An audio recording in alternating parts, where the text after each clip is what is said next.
The paradox of hard work. Some people say that hard work is amazing, but today I would like to argue that it could be a sneaky way of self-sabotaging.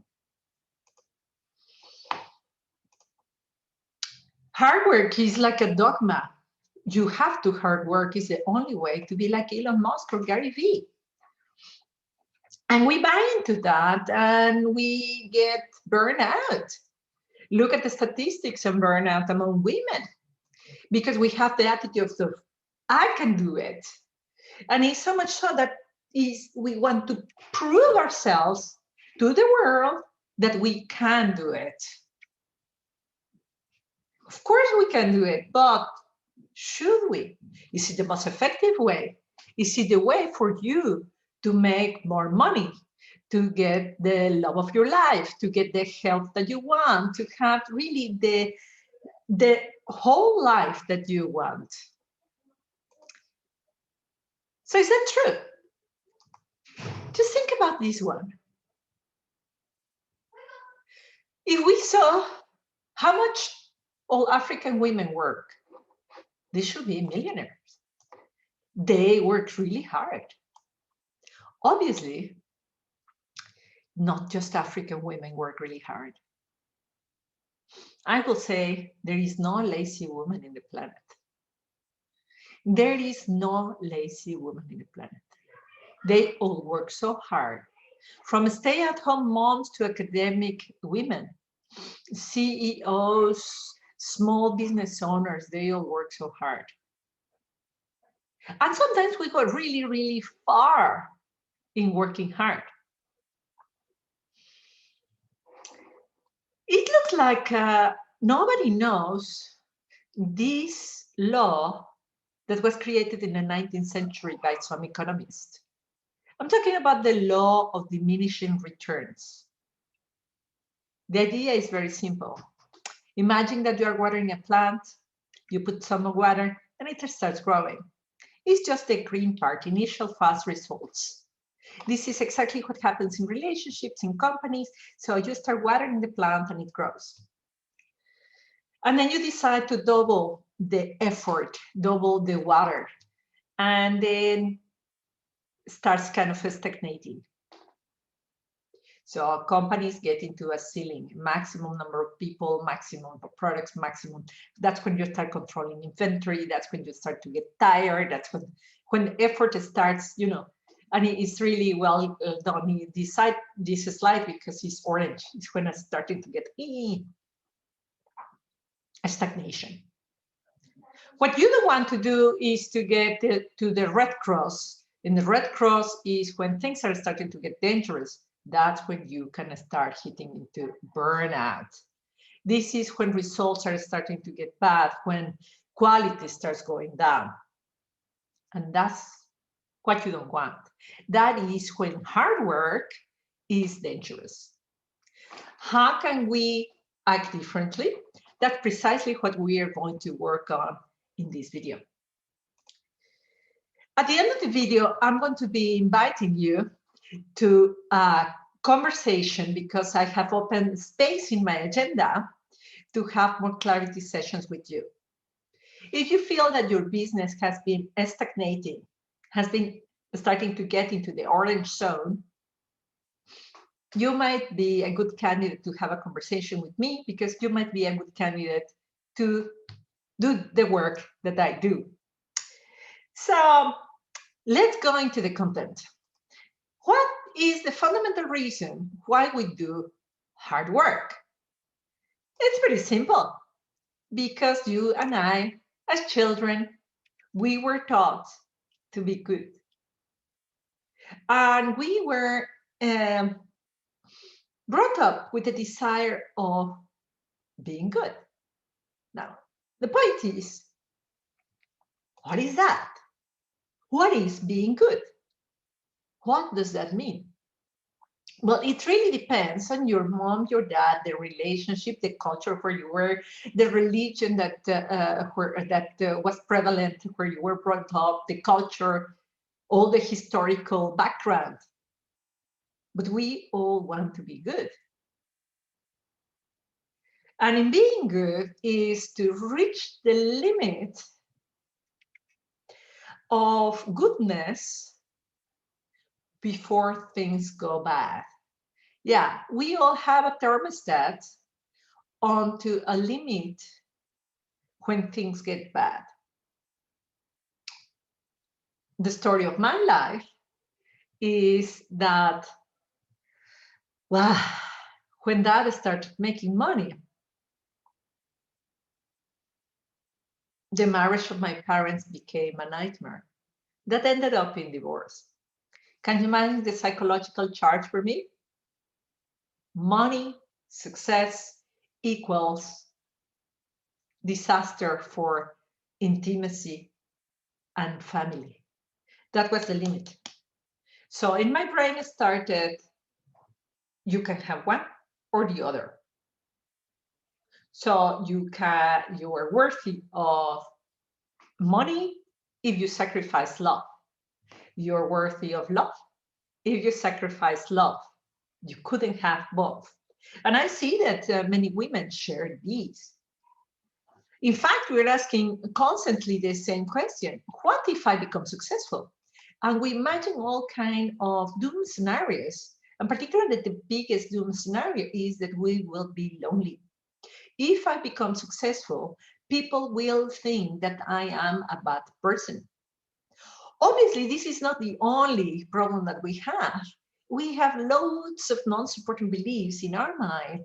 I'm not good enough, I cannot do it, I will never be able to do it, I'm not an entrepreneur, I don't deserve, I'm not worthy, in the country where I live, nobody will ever pay my, all kinds of a chatter in our mind that's stopping us from becoming. And to stop that, not good enough, we cover ourselves with hard work, so that all these fears are not really apparent, that we don't become all this vulnerable person in the world. So we cover with armor or hard work. So what's the way out? The way out is not more hard work. It's not more techniques. It's not a silver bullet. It's not a methodology. It's not more things to do. The way out is in. The way out is to look at what is the definition of worth for you. What is between your ears? What do you think that you deserve? What do you think that is possible for you? What is your self-concept? And I already want to tell you that you're good. I already want to tell you that you're good. Even if I don't know you, I know that you are good. Because fundamentally, you are way more than these flesh bones and stories, material and successes. You are way more, much more than you think you are. You are infinite intelligence. You are the whole universe expressed in this life. So you are good.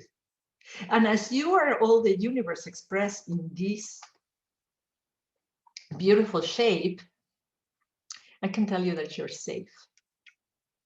Nothing can happen to you because you are infinite potential, infinite wisdom. And all those non-supporting beliefs are barriers that blur your vision and that force you to stay in the matter and do hard work because of the dogma of the hard work religion. So how to do it? How to do it? So when you go out in the world, you have to use two hands. The right hand to do the work, because that's the hand of the action, of the future, of the masculine. And to use your left hand, the one connected to the heart, to the emotion of sustaining life, of nourishing, of taking care of the fire, of waiting, of receiving. Being all the masculine to go and chase the mammoth, you have it in you, and to rest, observe, nourish, waiting for the right moment. What you need to do is both hold the cup of life and support it. Do both, because you have both. Whether you are a man or a woman, because I'm talking specifically to women, you have all the masculine and you have all the feminine. What you need to do is to marry them. Marry them in your actions, marry them in your emails, marry them in your budget, marry that inner masculine and feminine in all your decision making as you go, in the way you hug your children and the way you take care of your plans, in the way you negotiate a contract, and the way you sell anything. But how are you going to be able to implement this with all the complexity of life? You have to reduce the number of things that you do. What are the number of things that you do? What is right? I see lists. I used to do innumerable, a really long list of things to do. Now I do much less. Maximum 5, unscheduled. Less is more. Make sure that your to-do list is very short, very specific, so that you can increase your attention, your quality, your presence. And you will be amazed at the quality and the results that you are going to generate. Less is more. Focus and eliminate. Clothes, books, projects, elements of the projects, social media. The more you focus, the more you eliminate, the calmer you will be, the higher quality you have, the better serve your customers be, the easier will be to sell. So there you have it. If you're feeling in the red zone, a little bit feeling the inefficiency of her work, it's time to take these actions. It's time to go within and ask yourself, how do I want to live my life? Who do I want to become? And implement it by asking what the masculine is bringing, what the feminine is bringing. And paying attention in doing and planning, acting and resting, breathing in and breathing out, chasing and allowing. If you feel the need of support for doing this, you are in luck, because I have opened in my calendar more spaces to meet you, people who are wanting to level up their business by changing their inner game. Not looking for the silver bullet and the shiny blueprint somewhere, but to do the inner work or becoming that person who you have always been dreaming of, inside first, so that the outside could start speaking. So if you feel called and inspired to work with me, check in the description below how to get your hands on a clarity session. We'll have a conversation and we'll see if we are a fit for each other. I work with entrepreneurs, female entrepreneurs, who are hitting a ceiling in their results. And they have noticed that it's not hard work or a change of process what they need, but to modify their very own software to change the results.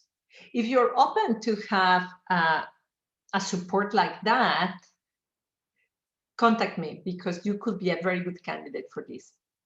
So, of course, I'll ask you that if you like this video, please like it and share it with your friends, and also consider subscribing. Have a wonderful day, and I hope this was of service. Take care.